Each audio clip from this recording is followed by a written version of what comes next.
U nás v Pukanci sa robievajú párance, ktoré je také drevorúbačské jedlo.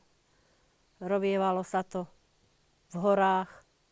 Chlapi si to robievali, smúku so sebou si zobrali, zemiaky, tvároch. Tam si to rozrobili a spravili. A teraz to už modernejšie, robíme si to aj doma. A robievajú sa s pečenými zemiakmi a posýpka druhá je s tvarohom. Zemiaky sa predpečú, upečú a tvaroh rozdrobíme v druhej miske. K tomu potrebujeme múku, vodu a soľ a vodu. Vodu podľa potreby. Zamiesime hustejšie cesto, necháme ho postáť pol hodinu.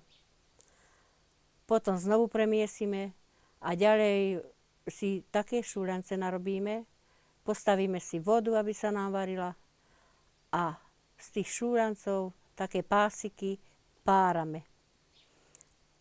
A hážeme do viacej vody a keď sú už uvarené, tak všetky vyjdú na vrch, vyberieme a obsypeme si to tým zemiakom alebo tým tvarohom. Kto má rád, tak si môže dať aj rozpraženú slaninku na to, a kto nie, tak nie, nedá si nič.